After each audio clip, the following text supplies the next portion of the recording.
Una jornada multidisciplinar como esta no puede dejar de tener un enfoque desde la ciencia del derecho en general y ante todo de la ciencia del derecho penal en particular. No solo es importante abordar las cuestiones relativas del tratamiento médico, sino que se debe considerar el tratamiento jurídico que se debe dar a la pandemia del COVID-19. El derecho penal aparece como un mecanismo de control social que resulta útil para afrontar los conflictos sociales que pueden surgir de la pandemia del COVID-19. De hecho, ya en los foros de los penalistas se discute al respecto y se plantea algunos casos hipotéticos que nos pueden servir para ilustrar esa implicación del derecho penal en el tratamiento de la pandemia.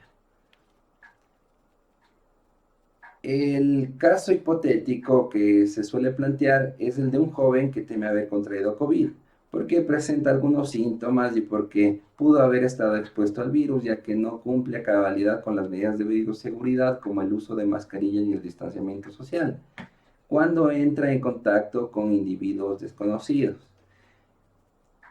Este joven, pese a sus sospechas de estar enfermo de COVID, invita a su tío de tercera edad a una velada en la que comparte con él, platica muy de cerca e incluso le saluda, le da abrazos y le da besos en la mejilla como se acostumbra entre familiares. El tío desconoce el riesgo de que su sobrino es portador del COVID y no así el sobrino mismo. Frente a este caso hipotético, frente a esta historia, se plantean distintos finales para abordar la cuestión de la responsabilidad penal individual del sobrino. El primer final es que el joven, el sobrino, se hace una prueba de COVID que resulta negativa y frente a este final se dice que el sobrino no tendría una responsabilidad penal, pues habría cometido una tentativa que es inidónea y que conforme al Código Orgánico Integral Penal no es suficiente para llevar una sanción. El segundo final que se plantea frente a ese caso hipotético es que el joven, al realizarse la prueba, resulta contagiado con COVID, pero que el tío afortunadamente no se contagia. Aquí el hecho es distinto. El acto del sobrino de haberle convidado a una cena sabiendo el riesgo de que puede ser un potencial portador del virus, sí es idóneo para producir la muerte del tío. Sin embargo, no conduce inequívocamente a la producción de la muerte del tío, por lo que, según las disposiciones del COVID, sería una tentativa no punible. El tercer final para el caso planteado es que tanto el sobrino como el tío se enferman con el COVID y reciben un tratamiento tras el cual afortunadamente sobreviven. Aquí se asegura que el sobrino ha cometido el delito de lesiones, ya que el artículo 152 del COVID considera que se lesiona también cuando se causa una enfermedad, ya que la enfermedad es un daño a la integridad personal, que es el bien con el que se protege al prohibir el delito de lesiones. El cuarto y último final para este caso hipotético es el del trágico deceso del tío. Evidentemente aquí se encuentra un caso de responsabilidad penal del sobrino por esa muerte y por un homicidio doloso.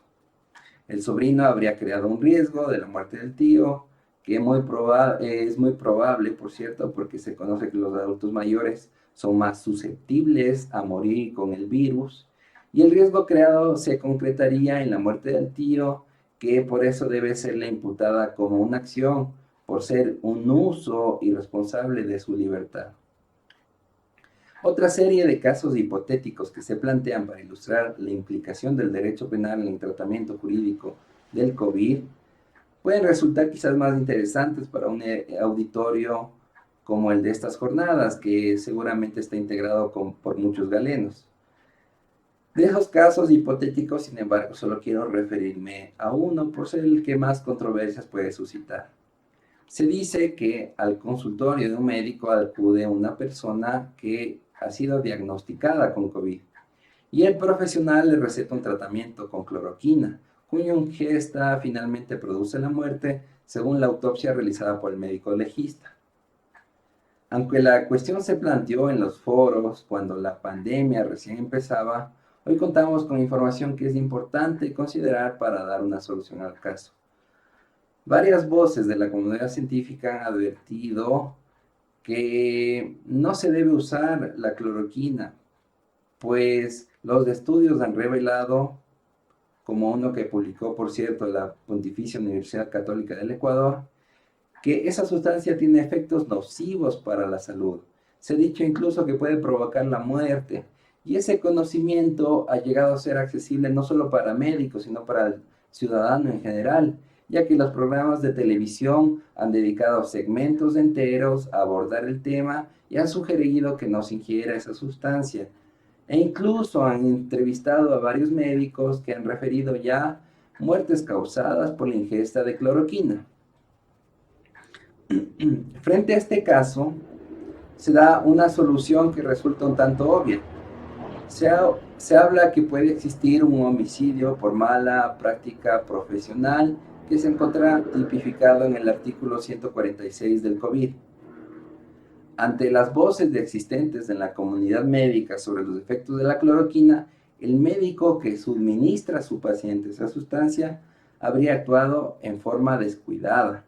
No habría seguido los mandatos de la Lex Artis propia de su profesión que le recomiendan no usarla, y así habría creado un riesgo con el mal uso de su libertad para el ejercicio de su profesión que finalmente habría provocado la muerte de su paciente.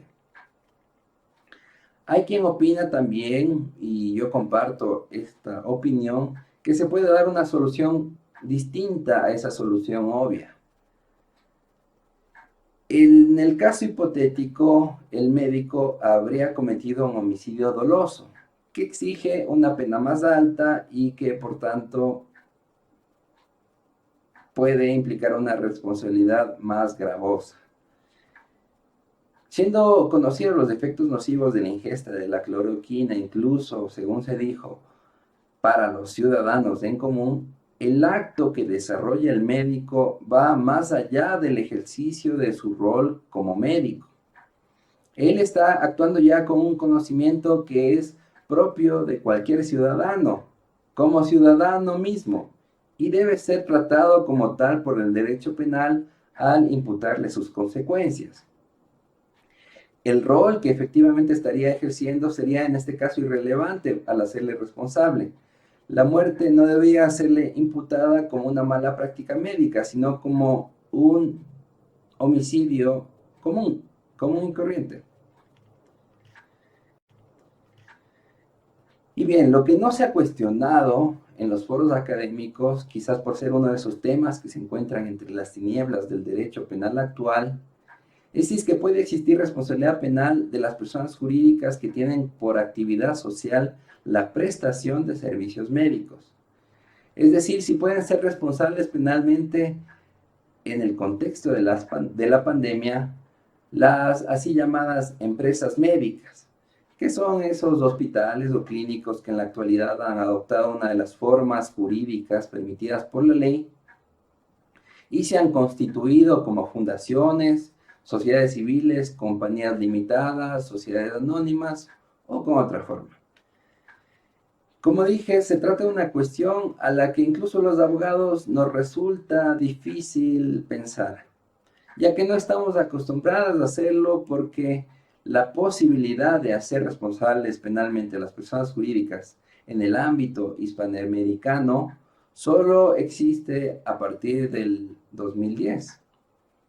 En esa fecha, en España se dio una reforma mediante la cual se admitió esa posibilidad y se empezó a hablar, por tanto, en los foros más profundamente del tema. En Ecuador, la redacción del Código Orgánico Integral Penal en 2014 trajo también esa novedad, ya que se contó con la ayuda, con el asesoramiento de juristas españoles.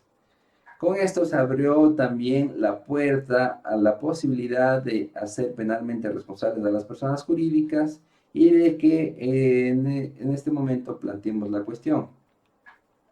Por tratarse de un tema complejo, y por ser el público al cual se dirige estas jornadas, no necesariamente abogados, quisiera abordar la cuestión con 3 preguntas fundamentales que me permiten explicar el asunto didácticamente. La primera pregunta es, ¿puede existir responsabilidad penal de las empresas médicas por la muerte o lesión producida por un contagio de COVID? En primer lugar, para plantear el asunto tenemos que considerar que existe la posibilidad de que debido a un recorte presupuestario o simplemente por una desatención, una empresa médica no provea a su personal de salud con los insumos necesarios para su protección frente al COVID y que estos finalmente resulten contagiados con el virus, sufran los estragos de la enfermedad e incluso lleguen a morir. Es natural entonces que en ese contexto nos cuestionemos si esa empresa médica puede ser responsable de esas lesiones o de esas muertes. Pero la pregunta puede ir más allá, porque se puede plantear otro escenario. Ya se han dado casos en los que debido a la negligencia del personal de salud que trabaja en una empresa médica, los pacientes resultan contagiados con COVID, por lo que recordando los casos anteriormente abordados, podríamos preguntarnos si una empresa médica puede ser responsable de esa lesión producida por ese contagio imprudente con el virus del COVID. Y en caso de que ese contagio lleve como desenlace la muerte, podemos plantearnos incluso la posibilidad de que exista una responsabilidad penal de las empresas médicas por esa muerte. Sin embargo, ambos escenarios, el de la muerte y lesiones de los pacientes o de los servidores de la salud, por injusto que nos parezca, no tienen cabida en nuestra legislación. Por esos casos no se podría exigir responsabilidad penal a esas empresas médicas porque nuestro Código Penal lo impide. En el artículo 49 del Código Orgánico Integral Penal, que es donde se regula la materia de la responsabilidad penal de las personas jurídicas en general, se afirma que esa responsabilidad solo puede ser exigida en los supuestos previstos en ese código. Existe un catálogo de delitos por los cuales, según el código, se puede exigir responsabilidad penal a las personas jurídicas en general y a una empresa médica en particular. El legislador, según dice la doctrina, adopta un sistema de números clausus, pues solo permite esa responsabilidad por los delitos enumerados en ese catálogo. Y bien, en dicho catálogo no se encuentran comprendidas las lesiones y los homicidios. Esto realmente parece una deficiencia de la ley penal ecuatoriana, si es que tenemos en cuenta lo que sucede en el derecho penal comparado. En Reino Unido, por ejemplo, en el 2007, se promulgó una ley específica para tratar los homicidios causados por las corporaciones.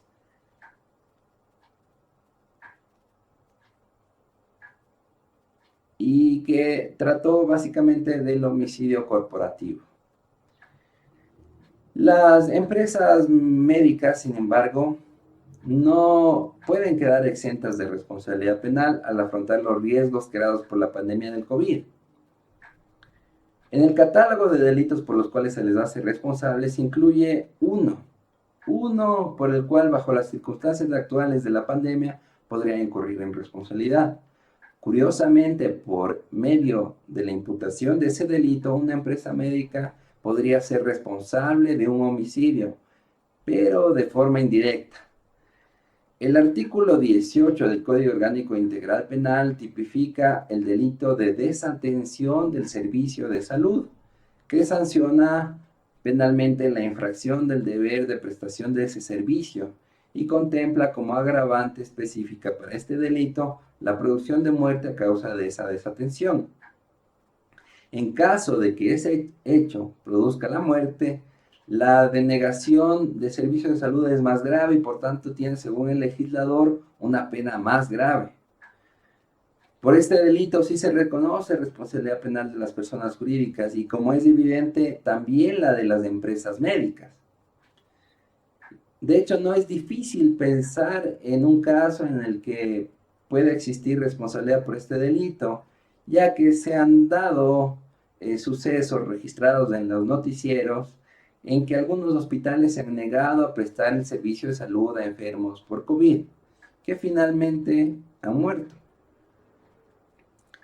Por ese delito, una empresa médica podría recibir una pena de multa de entre 12,000 y 20,000 dólares, e incluso una pena de clausura temporal. Esta pena ha sido prevista por el legislador, pese a que no resulta eficaz para lograr los efectos del derecho penal,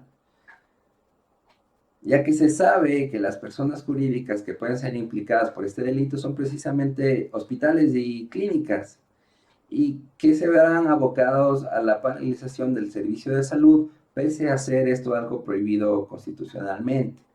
La solución que el legislador ha querido lograr con la pena de la clausura temporal puede ser socialmente más costosa. Pensemos que realmente una pena de clausura no puede lograr su objetivo, ya que las empresas médicas, antes que evitar una denegación del servicio médico, más bien parecería que se verían abocadas a hacerlo nuevamente.